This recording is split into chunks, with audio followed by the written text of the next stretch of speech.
Welcome to Career Tools. This is Wendy. And this is Amanda. Today's cast, Brainstorming with a high S. The questions that this cast answers are: how do high S's approach brainstorming? How do you manage a high S during brainstorming meetings? And as a high S, how do you best contribute to brainstorming meetings? If you want the answers to these questions and more, keep listening. Hey folks, Sarah here. Ever wonder why individuals in your organization don't work well with other departments? Well, there's a solution. The Manager Tools Effective Communicator Training, applicable to all professionals in your organization. It's great for managers, for anyone who's customer-facing, whether that's internal or external, works on project teams, or has influence in the organization. It's all about taking one's natural style of communication, being able to analyze someone else's, and based upon the behaviors they're picking up on, communicating in a way that makes sense to the other person. And it's also a really fun day of training, great for team building and learning a little bit of humility. Contact Maggie to learn more at customerservice@manager-tools.com. Now, back to the show. So this is the third of forecasts about brainstorming. If you didn't hear us say it the first 2 times, brainstorming is a technique that I think humans have done forever, where we all sit around and think of ideas. But it was described in the 1930s by an advertising guy, and he, giving it a name, meant that lots of people were able to refine the way that brainstorming worked. And now it's a technique that has some rules and is used very frequently across organizations. But different people approach brainstorming differently. Some people love to do it, like high I's, who have lots of ideas and like to have people around them. And high C's would rather go somewhere else and just think and then come back to you with the solutions.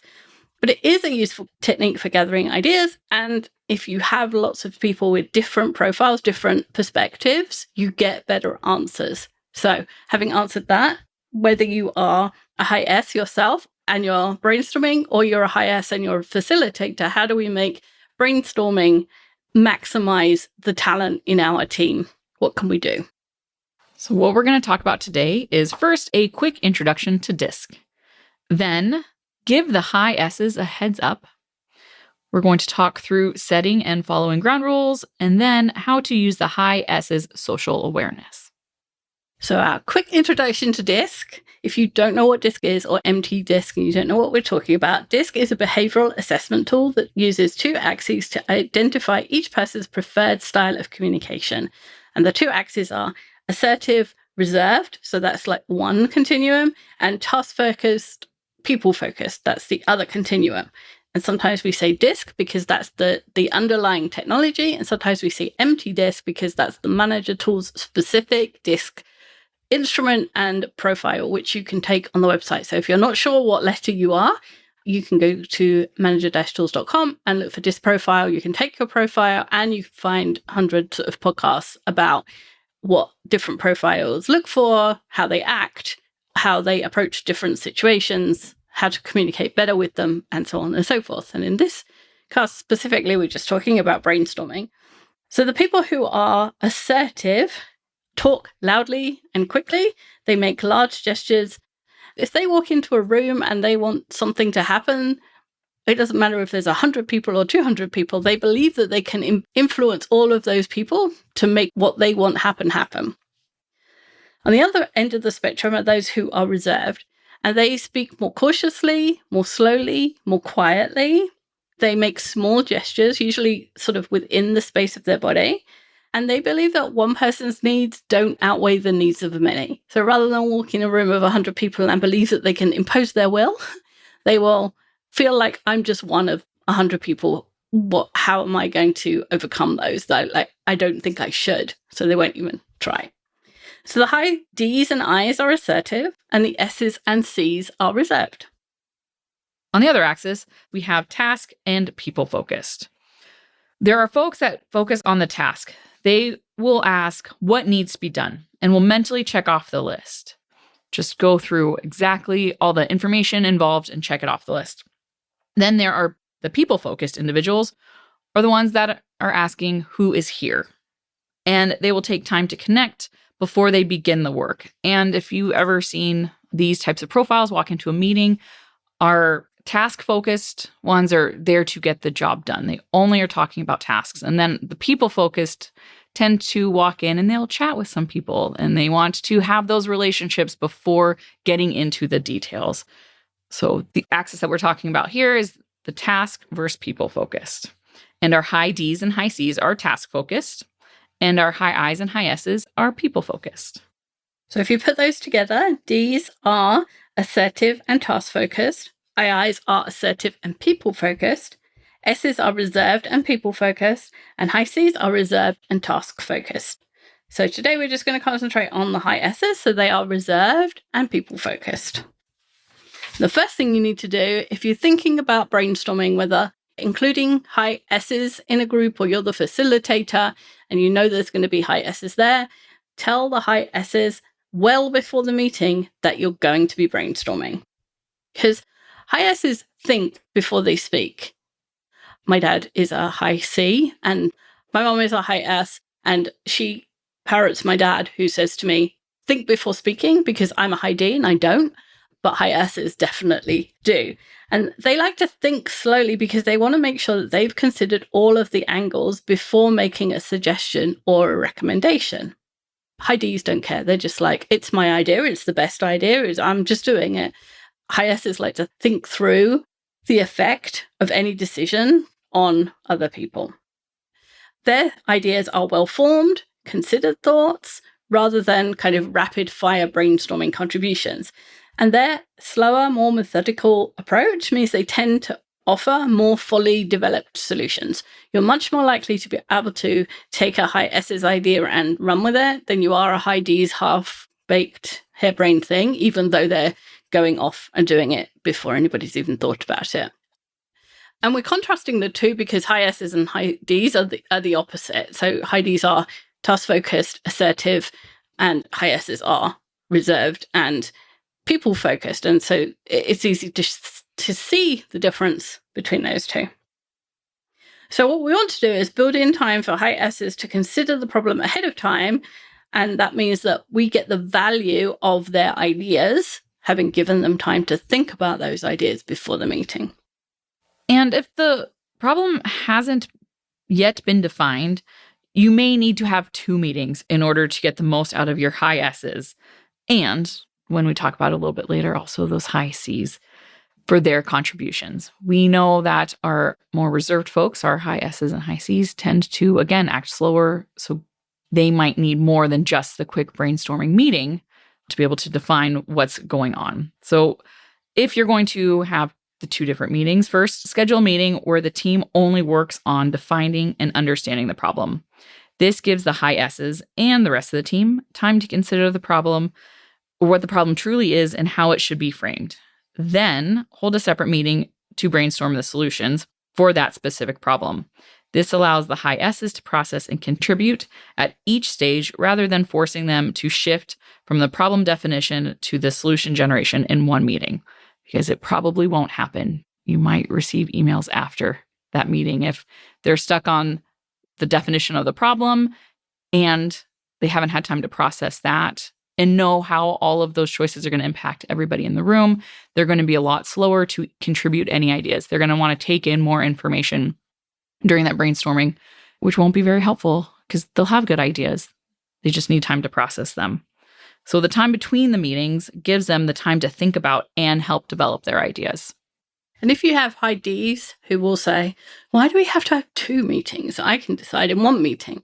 Tell them it's more efficient to do it this way. You're much more likely to be able to define the problem properly and much more likely to get the right answer if you do it with everybody and everybody takes a different amount of time. They can't all keep up with the high D.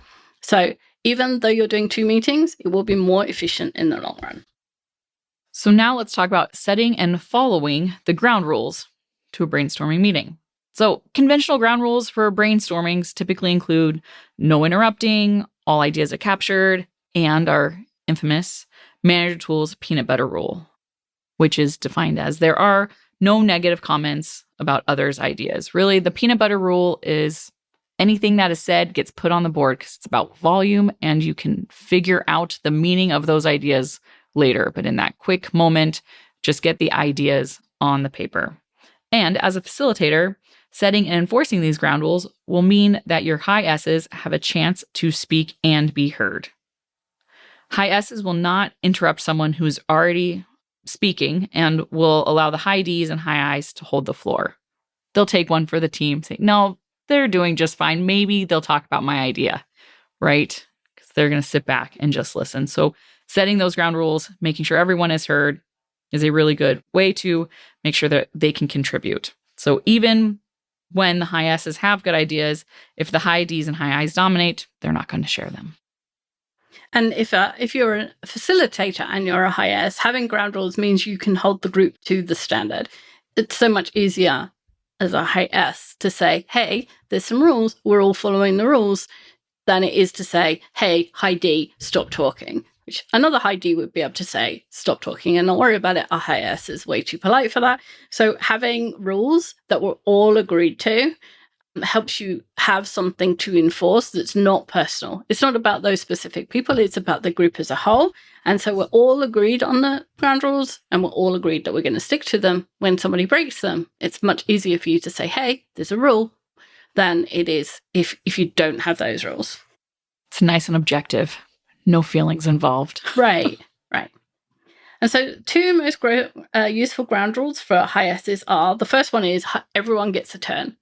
Because high S's would like there to be an organized process whereby each person takes their turn in speaking. Like we go round the room alphabetically or, in order of the way people are sat or whatever. If anyone's bringing a talking stick to a brainstorming activity, it's going to be your high S's because you can't talk without the stick and then it just gets passed around and they like those kinds of things. They do. And you might not, probably can't, stop a high D or an I from jumping in even when they don't have the stick. They'll just grab it. Yeah, exactly. Yeah. I don't need it. That's just silly. I don't need that. I'm just going to talk. But if you have a rule that has everybody has a chance to speak, that reassures the high S that they will get their turn. That you know that naturally some people will take over and some people will be more reticent, and that you're going to make time for those who are more reticent to be heard. Like having one of those very structured sharing of thoughts. If you say, I'm going to have a round robin now, this person and then this person and then this person is going to speak, you're restricting some of the creativity of the meeting, which is the opposite of what you're trying to do in a brainstorming session. So you want that energy, you want that creativity, but you also want to give the high S's and the high C's a chance to be heard and knowledge that they will be heard so that they can concentrate on what they're hearing from other people. So having this rule means you can stop periodically and say, did everybody speak yet? Or ask one person to share specifically, hey, we haven't heard from you yet. And then the next ground rule would be suggestions can rock the boat. High S's will hold back ideas that they fear will disrupt the harmony or cause disagreement. Our high S's tend to just go along to get along. So if their idea is counterproductive, they will limit themselves to the ideas and kind of preserve the status quo because they value stability above all else. Using this rule and then explaining that right now you want to hear ideas, you and the team will ensure that the plan for implementation will include steps to make the transition easier for everyone involved. So even if their idea does rock the boat, rest assured that there's going to be a process to follow up so that the high S's are more inclined to share their ideas, even if they seem counter to someone else's ideas in the group. Yeah, right now we're just doing ideas. We will make sure that everybody is okay before we move on with the solution. But right now we want to hear your ideas, whether they're dangerous, in inverted quotes, or not. Pardon the interruption, but did you know Executive Tools licensees have access to monthly Executive Speaker Series calls? The next one, April 17th, run by the Vice President of Human Resources of Mortgage Center. If you're interested, check it out online. And now, back to the show. Okay, so next thing for your meeting is use the high S's social awareness. So high S's are attuned to people's feelings, to their comfort levels, and to the group's harmony in a way that other styles are not. They probably also have a better idea of the people and the groups outside of your team or outside of this group as well. They tend to have wider networks just because they are so people focused. They remember who people are and where they've moved to in the organization, which IDs never do. So you can use this strength in several ways to make a brainstorming session successful. And you want to make sure that everyone is heard. As a facilitator, ask the high S to alert you when they think anyone is not in agreement or holding back. Because of their really good social awareness, their insight into everybody, if there's one person or one profile that's more inclined to be able to tell when people are holding back, it's going to be their high S's. Or they might have background information of why they might be holding back. The success of brainstorming relies on the rule that all ideas are good ideas in order to get the biggest number of possible solutions. The bigger the pile of potential solutions, the more likely it is that the best or right idea will be in there. Now, know that best and right are subjective terms. In the most real-world situations, multiple solutions could work effectively, each with their own advantages and trade-offs. So you can say something like, to your high S, I need your help. You're great at noticing when people hold back or disagree. Would you help ensure that we get all possible solutions before moving on? I'm asking you because you are so observant. You know our team so well. This will help us reach the best solution without taking too much time. So again, because of their social awareness, their insight into the relationships, they might know people's, dare I say, tell when they're quietly disagreeing with everyone else, or that twitch of their lip of like, hey, I think we need to pause here and talk about it. So give your high S that job in the brainstorming. The other way you can use their social awareness is ensuring that you don't move too fast. Because brainstorming consists of a series of stages, and it's really easy for a group to follow a high D or a high I onto the next stage before the discussion is complete and all ideas have been suggested and explored. And if Paul, our amazing sound engineer, hasn't been able to cut it out and you can hear sneezing, it's my cat. Don't worry, she's going to the vet this afternoon. Bless her. So stages of brainstorming can be described in many ways, but here's just a simple way. The stages are define the problem, suggest and capture ideas, thought ideas, cull ideas, and decide on the next actions. And so because high S's prize stability and consistency, and they're naturally cautious about change, they will make sure that everybody is comfortable before moving forward with new ideas. And so they'll make sure that everybody is ready before you move to the next stage. So a lot of the time, IDs are really enthusiastic about getting to the culling of ideas. Like, let's make decisions. Whereas maybe not everybody has sorted out the different ideas in their own head. They haven't got a structure for it. And so they're not ready to make decisions about culling things. And so a high S can help you wait for the right moment. You can use their sense of group harmony and awareness for others' comfort levels to give you a reliable indication of team readiness. If the high S is ready, then you can be assured that everybody too is ready. If you're a high S facilitator, it's possible that you will want to go too slowly for the rest of the group because your comfort level is waiting for everybody to be ready and you tend to be on the slower side. And that can mean that you can your D's and I's who want to move faster can lose interest, and therefore you're not getting the best out of them at the latter stages of the brainstorming. So one way to get around that is to enroll a D or an I and say, hey, let me know when you're ready to move on. Somewhere between when they're ready to move on and when you're ready to move on is probably about right. You don't want to go too long because you can end up talking about things which have only minor relevance. You don't want to go too fast because you might miss things that are important. So if you know that you're an S or a C and you tend to be slower at making decisions, enroll the D who will make decisions much more quickly. And you can have that conversation with them ahead of time and say, hey, I want you to help me know when we're ready to move on. Probably when you're ready. Not everybody will be ready, so I won't move on right when you tell me you're ready. But at least I'll know that you're ready, and then I'll judge how everybody else is doing kind of relative to that, and then we'll move on. But I really appreciate you telling me when you think we've got enough information, because you tend to know that before everybody else. It's really just leveraging everyone's strengths It to is. get the best, most effective meeting. And another way to leverage your high S's social awareness is to ensure that all stakeholders are considered.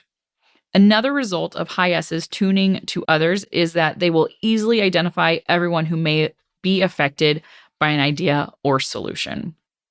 For example, it is almost certainly a high D in banking who suggested that checks be phased out, but the high S who pointed out that the elderly, small businesses, those that feel checks are safer than cash, or a need for a paper trail need checks so that they continue to exist. The high D probably didn't realize that any of those people were still using checks, let alone considered them. So the high S's have a large view of everyone impacted by decisions. And that's typically why they are slower to move, because they have a lot more things to consider. It's not just checks or no checks, it's who really is impacted, what customers, what stakeholders, what part of the teams, what different departments. Because if anyone has talked to anybody in the group, it's all of those people have talked to the high S about things, and they have that really good insight, which again, they move slower, but you can leverage their knowledge of how the impact's going to be so widespread. And they probably have a better idea of solutions for those people too. Like if you said to a high D, hey, the elderly need checks, they'd just go, okay, fine, we'll have to keep checks. Whereas a high S might be able to find some other solution because they know people so well. They tend to have a depth of knowledge about people too. So they can like envision that person's sort of daily life and think of solutions. Whereas the high D just like is like, well, I can't do it. I'll move on to something else. So high S's ideas, again, tend to be more well-formed and fully thought through. And therefore, you want to make sure that if you're in a brainstorming session or you're finding solutions for problems, that you're actually listening, giving the high S enough time to think, and then listening to those ideas. Because somewhere between all of us is the right idea. When working on solutions, directly ask the high S, have we covered everyone who might be affected? Everyone we should consult, and everyone we need to keep up to date. You can ask, is there anything else or anyone else that we need to add to our plans? So having them ask those questions or ask the questions of them, you can get the best insight into who's going to be impacted. Managing a high S in a brainstorming session, even if that means managing yourself, is trying to find a way to use their strengths and minimize the weaknesses.